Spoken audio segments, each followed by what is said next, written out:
So as we all know, our government has banned TikTok and other Chinese applications. And I'd just like to say that I totally support this ban and I will boycott it. I support it and my whole family supports it. And I think every citizen should support this ban without any doubts, because there is nothing more important than our country, our people, our soldiers, our military. In fact, आगे भी जो भी guidelines, rules और regulations आएंगे government की तरफ से, उनको भी इसी तरह से सपोर्ट किया जाएगा with all due respect. Guys, बहुत बार मैंने आपसे बहुत अलग अलग टॉपिक के बारे में बात की है, लेकिन इस बार मैं आपसे स्पेशली बात करना चाहूँगी हम सबके बारे में। ये जो पिछले 1 महीने से इतना तनाव चल रहा है, mentally definitely we are disturb, but to be very honest, India में भी बहुत सारी ऐसी चीज़ें हो रही है, एक्टिविटी हो रही है जिस पर हम ध्यान ही नहीं दे रहे, जो हमें सुनने में ज़रूर आती है, लेकिन हमने कभी अटेंशन नहीं दिया है उसे। आज क्यों हमारी गवर्नमेंट को चाइनीज़ लिंक ऐप सब कुछ बैन करना पड़ रहा है, ब्लॉक करना पड़ रहा है? There must be some reason. पिछले 1 महीने से हम बहुत सारी ऐसे न्यूज़ सुन रहे हैं which is actually not healthy, but हम बहुत सारी ऐसी एक्टिविटी में बिजी हैं जिनसे हम बाद में भी निपट सकते हैं, या ऐसे कहें कि आपका ध्यान ही नहीं गया। भाई साहब, रियल हीरोज हैं जो हमारी सेवा में लगे हैं और रिटर्न में उन्हें बहुत कम फ़ायदा मिलता है, यहाँ तक कि तो इज्जत भी नहीं मिलती। तो क्यों ना हम इस बार ये दिखाएं कि हम साथ रहकर और भी मजबूत हैं।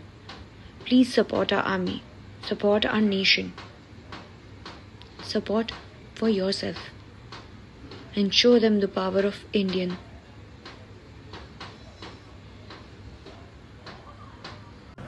Excuse me, can you give me one Chinese hakka noodle?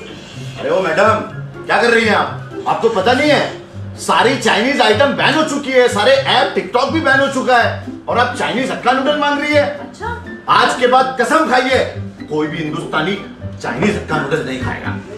Okay, cancel. Give me one vada pav. Modi सरकार ने 59 चाइनीज ऐप्स का बहिष्कार करके उस पर पूर्ण पाबंदी लगा के एक बहुत बड़े राजनीतिक साहस का कार्य किया है। इसके लिए उनका अभिनंदन करते हैं और मैं सभी भारतवासियों से आह्वान करता हूं कि आइए अब सब अपने मोबाइल से इन चाइनीज़ ऐप्स को हटाइए। एक टिकटॉक के ऊपर लगभग 20 करोड़ यूज़र थे। कितनी एक बड़ी सांस्कृतिक और आर्थिक गुलामी के दौर से हम गुजर रहे थे, और टिकटॉक का लगभग 10% आमदनी का हिस्सा भारत से जा रहा था। खाली बात चाइना की नहीं है, चाइना सहित जितनी भी विदेशी कंपनियां, उन सब का बहिष्कार कीजिए। ईस्ट इंडिया कंपनी से लेकर के आज जितनी भी एमएनसीज भारत में हैं, उन सब ने लगभग 1000 लाख करोड़ रुपए की लूट की है।